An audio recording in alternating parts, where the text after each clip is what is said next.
कहानी का नाम झुमरू और सोने का अंडा।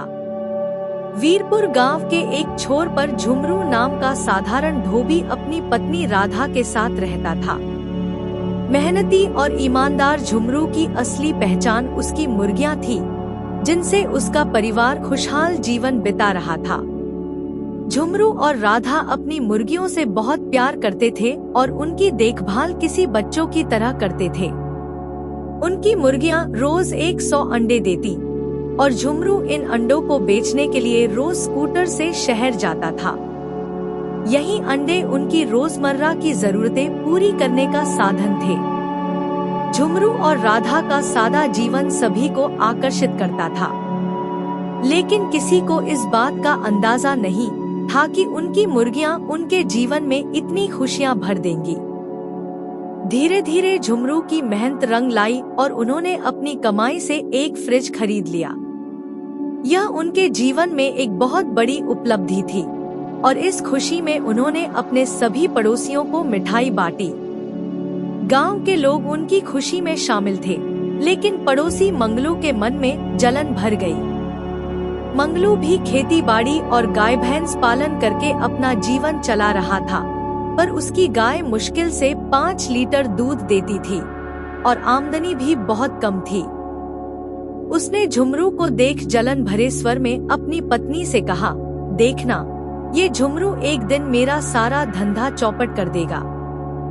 मंगलू की जलन धीरे धीरे ईर्ष्या में बदलने लगी और उसने सोचा कि किसी भी तरह से वह झुमरू की बढ़ती खुशियों को रोक देगा।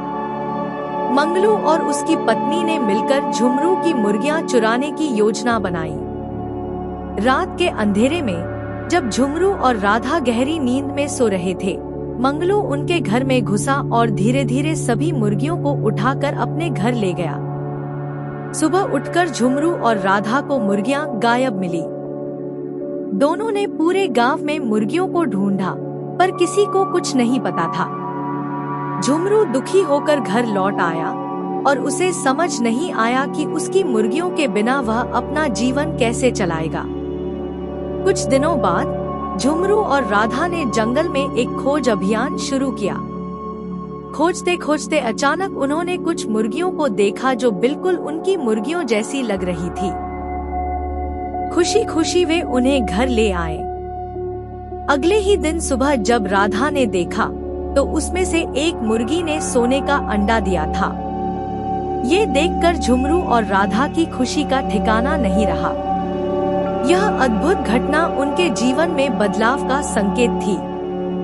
अब रोज एक सोने का अंडा मिलने लगा, जिससे उनकी आर्थिक स्थिति और भी मजबूत हो गई। इधर मंगलू को उसकी चुराई गई मुर्गियों से कोई फायदा नहीं हो रहा था। वह हर रोज उनकी सेवा करता, पर वे उसे अंडे नहीं देती थी। इधर झुमरू का न केवल घर नया हो गया था, बल्कि उसने एक गाड़ी भी खरीद ली थी। यह देखकर मंगलू की ईर्ष्या और बढ़ गई और उसने किसी भी तरह से झुमरू की सफलता का राज जानने की ठान ली। एक रात मंगलू चुपके से झुमरू के घर के पास पहुंचा और दीवार के पीछे छिपकर उनकी बातें सुनने लगा। वहां उसने सुना कि झुमरू की मुर्गियां सोने का अंडा देती हैं। मंगलू के लालच का अंत नहीं रहा और उसने फिर से झुमरू की मुर्गियों को चुराने की योजना बनाई। अगले ही दिन रात को मंगलू ने मुर्गियों को चुराकर अपने घर ले आया। इस बार उसने सोचा कि अगर वह मुर्गियों का पेट काटकर उनके अंदर से सारे अंडे निकाल लेगा, तो वह रातों रात अमीर बन जाएगा। मगर उसे कुछ भी नहीं मिला। मंगलू की लालच में पड़ी मुर्गियां मर गईं और उसकी सारी मेहनत व्यर्थ हो गई। अगले दिन गांव के चौकीदार ने मंगलू को मुर्गियों की लाश फेंकते हुए देख लिया और तुरंत उसे पकड़कर पंचायत में ले गया। पंचायत में मंगलू के पापों का पर्दाफाश हुआ। उसकी चोरी और धोखेबाजी पर सबने निंदा की। गांव के मुखिया ने मंगलू को कड़ी फटकार लगाई और उसे और उसकी पत्नी को गांव से बाहर निकालने का निर्णय लिया। लालच और जलन किसी का भला नहीं करती, बल्कि अंत में विनाश का कारण बनती है। जो दूसरों की खुशियों से जलता है, वह केवल खुद को दुख में डुबोता है। इस प्रकार झुमरू ने अपनी ईमानदारी और मेहनत के दम पर अपनी खुशियां कायम रखीं, जबकि मंगलू की लालच ने उसे बर्बादी के रास्ते पर ले जा दिया।